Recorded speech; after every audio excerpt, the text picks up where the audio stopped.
Doctor అయోధ్యాకి psychiatrist Vijayawada. నమస్తే doctor గారు. ఆ, చేతబడి, చిల్లంగి, బాణామతి మన సమాజంలో ఉన్నాయా? ఇవి నిజంగా జరుగుతున్నాయా, పనిచేస్తున్నాయా? ఎవరైనా వాటిని ప్రయోగం చేసేంత శక్తిమంతులు ఉన్నారా? ఇలాంటి ప్రశ్నలు గ్రామీణ ప్రాంత వాసుల నుండి తరచుగా మాకు వినిపిస్తూ ఉంటుంది. అలాగే కొంతమంది అంటారు, సార్ మీకేమి మరి ఇప్పుడు ఇంత సైన్స్ని ఫాలో అయ్యే వ్యక్తులు, డాక్టర్లు, ఇంజనీర్లు, ప్రొఫెసర్లు, మేధావులు, ఐఏఎస్లు, ఐపీఎస్లు, మినిస్టర్లు, వీళ్ళందరూ కూడా మరి పొద్దున్నే భగవంతుడి దగ్గరికి వెళ్ళి గుడికి వెళ్ళి పూజ చేసి మొక్కుకొని వస్తారు కదా. ఎవరి మతం ప్రకారం, ఎవరి రిలీజియన్ ప్రకారం వాళ్ళు భగవంతుడిని విశ్వసిస్తారు కదా. మరి వీటిని విశ్వసిస్తే తప్పే ఉంది అని అడిగే మేధావులు కూడా లేకపోలేదు. అంటే ప్రపంచంలో చూసుకుంటే ఇలాంటి చేతబడి, చిల్లంగి, వశీకరణం, ఒక వ్యక్తిని నాశనం చేయటం, ఒక వ్యక్తిని అధీనంలోకి తెచ్చుకోవటం, ఇలా ఇలాంటివన్నీ అభూత కల్పనలు. ఇవన్నీ మూఢనమ్మకాలు, మూఢ ప్రచారాలు. వీటి మీద పడి మేము నయం చేస్తూ ఉంటూ కొంతమంది తాంత్రికులు, మాంత్రికులు బతకటానికి జీవనోపాధిగా పనికొస్తున్నాయే తప్ప నిజంగా వాస్తవంగా అయితే లేవు. మరి ఇందాక అడిగారు, భగవంతుణ్ణి నమ్మటం అనేది మీలోని నమ్మకం.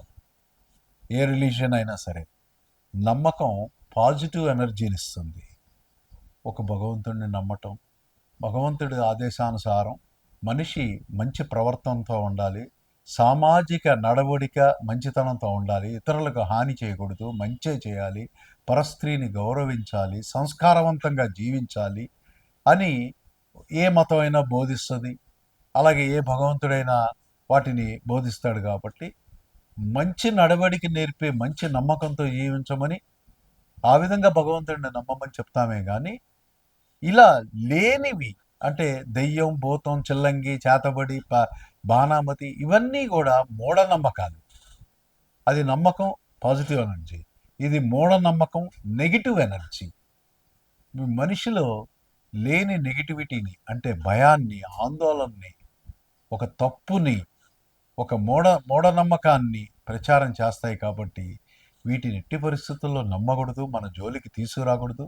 మన పిల్లల్లో అతి చిన్న వయసులో కూడా అదిగో బూచోడున్నాడు, అదిగో దెయ్యం వస్తుంది, నువ్వు అన్నం తిను, బొవ్వ తిను, లేకపోతే పట్టిస్తాను, అలాంటివి ఏ తల్లి ఈ రోజున చెయ్యకూడదు. అతి చిన్న వయసులోనే బూచోడున్నాడు, దెయ్యం ఉంది, భూతం ఉంది అంటూ పిల్లవాళ్ళని భయపెట్టి తిండి పెట్టడం, భయపెట్టి క్రమశిక్షణలో ఉంచాలని కోరుకోవటం మూఢనమ్మకాలతో కూడి ఎట్టి పరిస్థితుల్లో అది కరెక్ట్ కాదు.